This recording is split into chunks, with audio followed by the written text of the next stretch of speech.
a minute.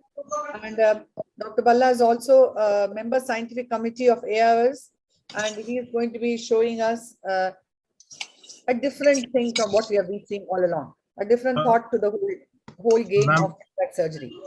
I'll just share from my side then, if it is not there. Yes, Dr. Bhalla, you will have to share. I don't have the visibility. Okay, I'll share.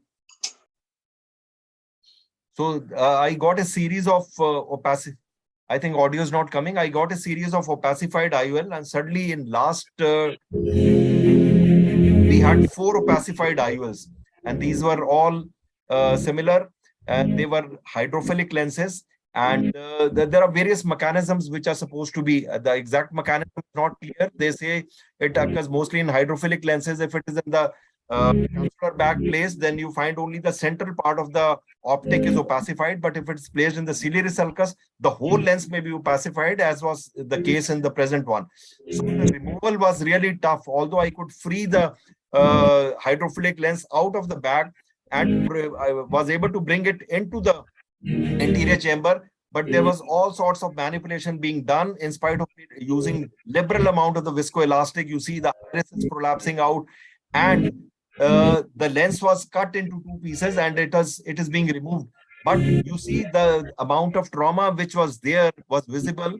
I didn't like that amount of trauma, because although the endothelium was coated very nicely with the dispersive viscoelastic, but still I found that there must have been some damage to the endothelium also. And then I placed the IOL inside and put a suture there. So I got an idea, where is the need to do all this acrobatics and manipulation? If I just use my SICS incision, make a wider incision, then I don't need to do all these manipulation in the bag, because the incision will be self-sealed. And the main important part is not to damage the posterior capsule, not to cause undue damage to the endothelium. So I made a small incision, cataract surgery incision. It was about 5.5 to 6 millimeter, and I just using liberal amount of viscoelastic both behind the opacified IOL and in front, I could just slide out the this opacified IOL, and this I found was much less traumatic. So there was this is where you can need SICS expertise to remove it. And then I slid the IOL, the acrylic IOL, of course not hydrophilic this time. I used hydrophobic lens, because they say hydrophilic lens are more prone to this, although the incidence with hydrophobic lens is very, very less. But so I use this technique to just remove the opacified IOL without doing acrobatics, without trying to cut it. And this is how I have started now explanting my opacified IOLs, and using this larger incision of small incision cataract surgery. Here you find that after sliding it inside, I'm just trying to slide it back into the capsular bag. Luckily for me, the capsular bag was not damaged. Otherwise, I would have to use 3-piece IOL in all these cases. This is how I'm just hydrating the side port incision, hydrating the little bit of the corneal lip of the small incision cataract sclerocorneal tunnel. And this is what I found. There was much less trauma, and the specular count was also quite good after the surgery if I compared the 2 techniques of using bigger incision compared to a smaller incision. Thank you very much, Dr. Bhalla. That was a different kind of a situation, and how well you handled it. I believe that these kind of opacified IOLs are hardly ever there, because these are hydrophilic materials, and as theory goes, they are seen in eyes which get inflamed. They're seen when silicone oil combination with a hydrophilic lens, you can see them. And also, if the lenses are kept in a very cold temperature, they have to be brought back to room temperature. And apparently that high temperature differential could also be a trigger. But I don't think these are all manufacturing defects largely.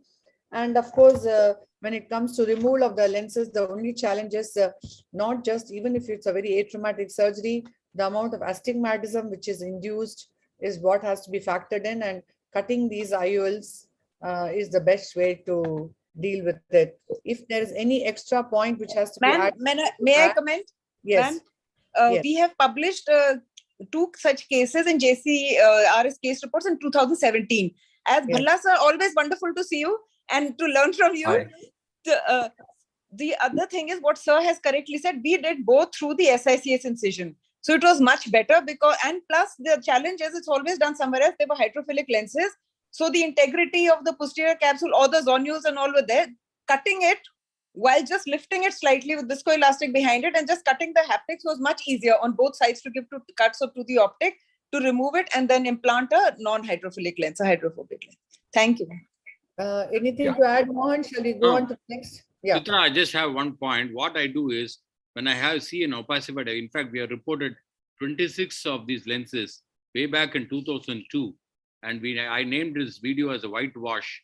I presented that in the ACR as when David Apple was chairing the session. And it was 26 lenses of the same company. It was called MDR in India and GDR in the US. It's an FDA approved hydrophilic lenses. We explanted all these lenses. But what I do is to make sure that you have a good viscoelastic, implant a lens in the back first. Bring the opacified oil into the anterior chamber, implant a lens, because I don't want to damage the posterior capsule because the entire battle will be lost. Then cut these lenses. You don't have to cut fully. And then you just require a 3 millimeter incision and you use what is called the hand-on-hand technique. And especially the hydrophilic lenses come out through very beautifully without any problem. Wonderful. That's the most important message which was needed. Thank you so much, Mohan. Yeah, we shall now go on to our next speaker, Bhalla. That was very nice. You brought out something which is not commonly shown and a lot of learning in that small video.